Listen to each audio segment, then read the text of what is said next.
Hello students. पिछली video में हमने किए थे मेंडेलियन डिसऑर्डर्स।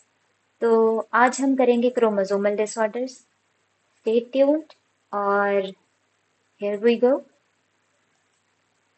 सो हमारे पास कितने नंबर क्रोमोसोम होते हैं? ह्यूमन की बात करते हैं। ह्यूमन में है ना, सबको पता होगा 46 है और 23 पेयर है।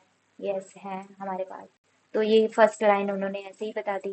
टोटल कितने हैं? 23 पेयर। उसमें से 22 कितने हैं? ऑटोजोम। और वन पेयर क्या है? सेक्स वाला है, सेक्स क्रोमोसोम। 22 क्या है? ऑटोजोम है। और एक पेयर हमारे पास क्या है? सेक्स क्रोमोसोम का है। Monosomy, lack of any one pair of chromosome. अगर किसी के पास, सपोज करो मेरे पास, जहाँ एग्जाम्पल ले लो, जैसे कोई पर्सन है, ए पर्सन, उसके पास सिर्फ अकेला एक्स क्रोमोसोम चला गया। ठीक है, मैं यहाँ पर लिख देती हूँ, अकेला एक्स क्रोमोसोम आ गया, या फिर एक्स क्रोमोसोम आ गया, साथ में कुछ भी नहीं आया, तो हम उसे क्या कहेंगे? मोनोसोम। एक पेयर का ना होना, कोई भी हो सकता है। ऑटोसोम में भी हमारे पास एक क्रोमोसोम आ गया, दूसरा और नहीं आया, तो हम उसे मोनोसोमी कहेंगे। ट्राइसोमी का मतलब क्या है? मेरे पास ऑलरेडी वन पेयर था, लेकिन एक एक्स्ट्रा क्रोमोसोम और आ गया, तो मेरे पास कितने क्रोमोसोम हो गए बच्चा? तीन। होने कितने चाहिए थे? पेयर होना चाहिए था, लेकिन तीन क्रोमोसोम हो गए, तो हम उसे कहेंगे ट्राइसोमी। ठीक है, दो से ज्यादा। हम कह सकते हैं पेयर से एक ज्यादा एडिशनल कॉपी हमें मिल जाए। हमारे पास पेयर तो है, एक एडिशनल कॉपी मिल जाए, तो हम उसे कहेंगे ट्राइसोमी। एन्यूप्लॉइडी, ये इंपॉर्टेंट है वाइवा के लिए। लॉस और gain of chromosome due to the failure of segregation. ठीक है, सेग्रीगेशन टाइम, सपोज करो मेरे पास ऐसे क्रोमोसोम थे, है ना, तो इन्हें अब सेग्रीगेट होना है इस साइड। अब सेग्रीगेशन प्रॉपर नहीं हो पा रही, हालांकि ये वाले क्रोमोसोम इस साइड जाने चाहिए थे, तो मेरे पास तीन क्रोमोसोम एक साइड रह गए, एक साइड रह गए, और एक क्रोमोसोम दूसरी साइड चला गया। ठीक है, तो इसे ही हम कहते हैं एन्यूप्लॉइडी। क्या हो? एनाफेज के टाइम प्रॉपरली सेग्रीगेशन ना हो पाए। ठीक है, तो हम एग्जाम्पल लेंगे बच्चा, बेस्ट एग्जाम्पल ट्राइसोमी की, बहुत अच्छी एग्जाम्पल है, याद रखनी है, इंपॉर्टेंट है बोर्ड एग्जाम के लिए। डाउन सिंड्रोम, इसमें क्या होता है? 21 क्रोमोसोम, हमारे पास कितने हैं? 23 पेयर। उसमें से जो 21 क्रोमोसोम है, उसकी एडिशनल कॉपी आ जाती है हमारे पास। मतलब होना कैसा चाहिए हमारे पास? ऐसे हम हर क्रोमोसोम को ऐसे डिनोट करते हैं, पर ये हमारे पास ऐसे आ जाता है, तीन कॉपीज आ जाती हैं, ट्राइसोमी हो जाती है। ठीक है, presence of an additional copy of chromosome number 21, तो उसे हम कहेंगे डाउन सिंड्रोम। क्या होगा? शॉर्ट स्ट्रेचर रह जाएगी, मतलब बॉडी बहुत स्मॉल होगी, स्मॉल राउंड हेड होगा, और फॉर टंग, और यू कैन से दैट प्रोट्रूटेड टंग, टंग बाहर निकली हुई होती है, और माउथ है जो ओपन होता है। ठीक है, पाम क्रीजेस जो होती हैं वो भी थोड़ी डिफरेंट होती हैं। ठीक है, और congenital heart diseases already brain जब वो बर्थ लेगा उसके साथ ही प्रोड्यूस होंगी, और पर्सन जो होगा मेंटली रिटार्ड होगा। तो कैसे होती है ये? देखो अब इसका आपको कैरियोटाइप आ जाए लिखना, तो कैसे लिखेंगे? 22 होने चाहिए थे, लेकिन हमारे पास 23 ऑटोजोम हो गए। एक्स वाई होने कितने चाहिए थे?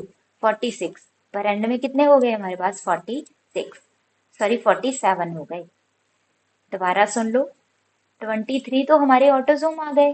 क्यों? क्योंकि 21 क्रोमोजोम एक एक्स्ट्रा है, तो अब हम यहाँ पर 22 पेयर तो लिखना रहे, है ना। सॉरी, हम यहाँ पर क्या कर देंगे?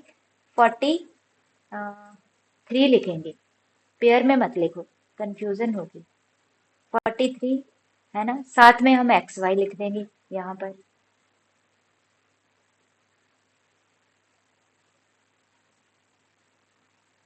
सॉरी 45, सॉरी, तो यहाँ पर 47 हो गए। मीन्स इन्होंने, कैरियोटाइप का मतलब,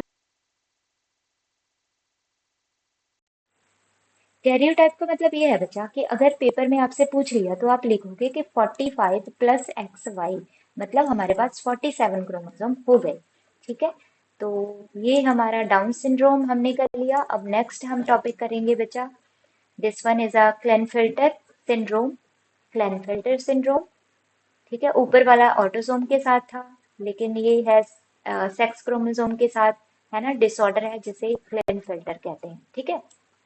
इसमें क्या होता है, कॉपी इसमें भी आती है, ठीक है, कॉपी एडिशनल कॉपी किसकी होती है, एक्स क्रोमोसोम की, ठीक है। नॉन डिसजंक्शन के टाइम, नॉन डिसजंक्शन का क्या मतलब है, अलग नहीं हो पाए क्रोमोसोम, ठीक है, एक्स क्रोमोसोम भी दो आ गए और एक वाई भी आ गया, तो होने कितने चाहिए थे टोटल क्रोमोसोम, 46, लेकिन आ कितने गए, 47, ठीक है। एडिशनल कॉपी किसकी आई, एक्स क्रोमोसोम की, तो additional copy of X chromosome, total number of chromosome 47, X X Y karyotype, ठीक है। The affected individual has overall masculine development, मतलब जो मेल की तरह उसकी मस्कुलाइन बॉडी होगी, ठीक है, गायनोकॉस्मेटिया, एंड इंडिविजुअल इज स्टेराइल, मतलब उसमें रेडिमेंट ओवरी प्रोड्यूस होगी, ठीक है, दिस वन गायनेकोमेस्टिया, ठीक है, इसमें क्या होगा, रेडिमेंट्री ओवरी होगी और पर्सन स्टेराइल होगा, बच्चे पैदा नहीं कर पाएगा। लास्ट वन बचा,